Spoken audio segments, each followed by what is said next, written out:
He wasn't supposed to touch me, but he did, and I let him. Please don't forget to subscribe and comment. The first time I saw him, it wasn't his face or his suit or even his presence. It was the way he held his whiskey glass.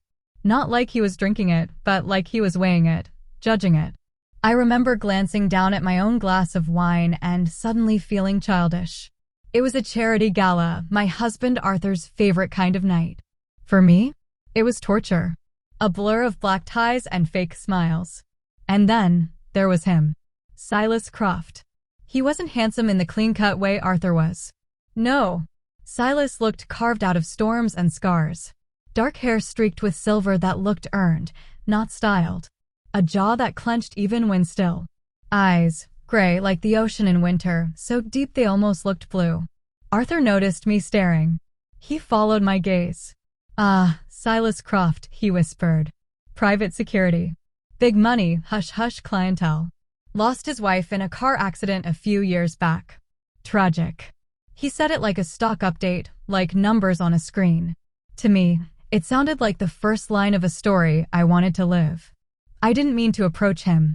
My feet just carried me, a moth to a dangerous flame. "The view's beautiful," I said, standing beside him, my voice sounding thinner than I intended. He didn't answer right away. He finished staring at the skyline, then finally turned. His eyes locked onto mine, straight through me. "It's a facade," he said softly, his voice low, rough, the kind that rattles inside your bones. "All that light, it only makes the darkness deeper." His gaze dropped to my glass. "You don't even like that wine. Too sweet. You drink it because it's expected." Before I could answer, he plucked a glass of whiskey from a passing tray and handed it to me. He slid my wine out of my fingers as if I'd been holding it for him all along. "Try this. It doesn't care about expectations." I tasted it. Fire and smoke poured down my throat, settling warm and dangerous in my chest. It wasn't like wine. It wasn't polite.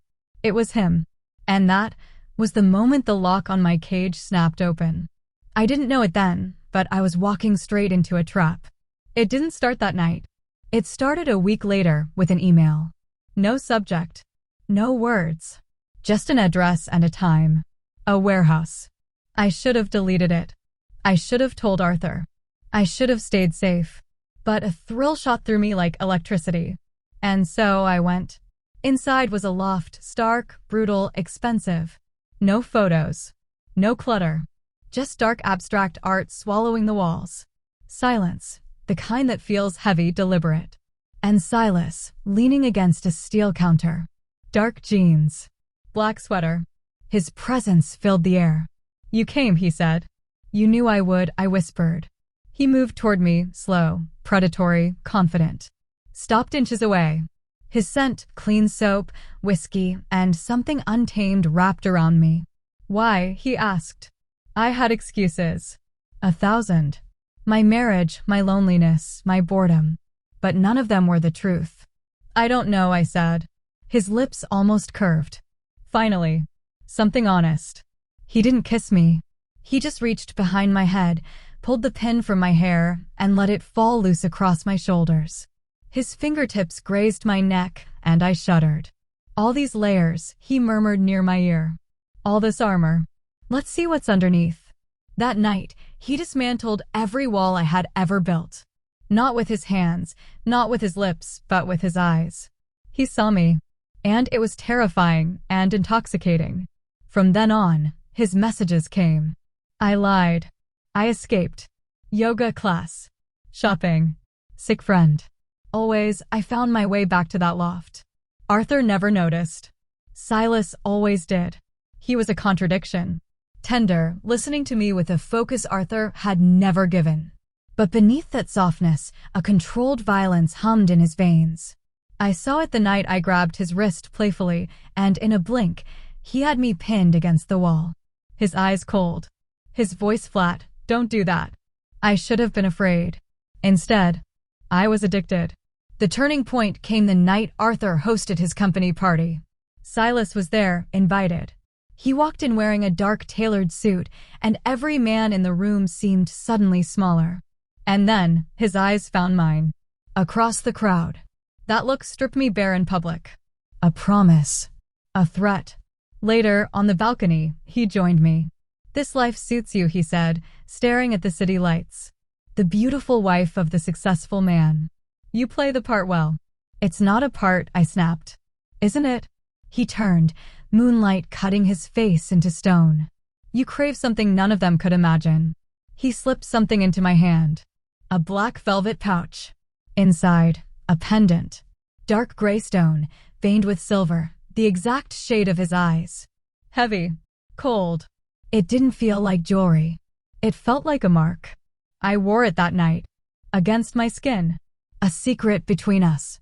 But the next time I went to him, something had shifted. He was tense. Drinking harder. His control frayed. "Tell me you're mine," he demanded, voice raw. "What's wrong?" "Just say it." And I did. "I'm yours." He held me like I was the only solid thing in a collapsing world. It was desperate. Scary. And it pulled me under. Later, in the silence, he whispered, "I have to go away. My wife's accident. It wasn't an accident." The blood in my veins turned cold. He opened a hidden safe. Files. Dossiers. Dead-eyed men. Maps.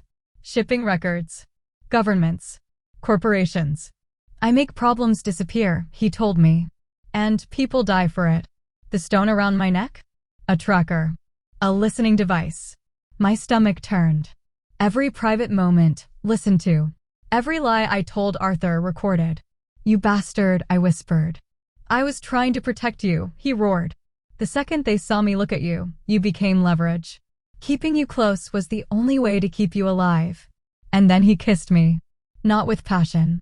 With despair. With possession. With the weight of fate. "They'll make their move tonight," he said, pulling away. "There's a car. It'll take you to a safe house. You'll be told Arthur thinks you're with your sick mother. You'll be safe." I finished this. I begged to come with him. He refused. His eyes turned hard again. "Go." And I obeyed. Hours later, on the news, a warehouse in flames. One body found. The ticker read, "Explosion. Suspected arson."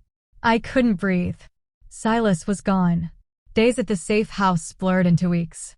Then, the threat was declared neutralized. I was sent home. Arthur never knew. His world never cracked. Mine never recovered. Until a month later. In a department store dressing room, I found it, folded into the corner of a mirror. A blank piece of paper. But when I held it up to the light, indentations appeared. Words pressed into it. The stone was a tracker. But not for them. For me. The fire was my exit. The body wasn't mine. Margaret's death was avenged. The debt is paid. I'm free.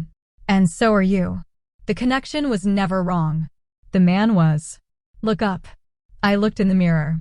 And there he was. Silas. Alive. Baseball cap.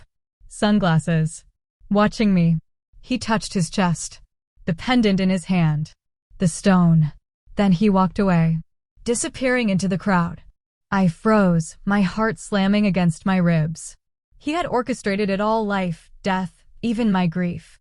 He had broken me, freed me, ruined me. The wrong man had been the one to set me free. And the echo of him will never leave me.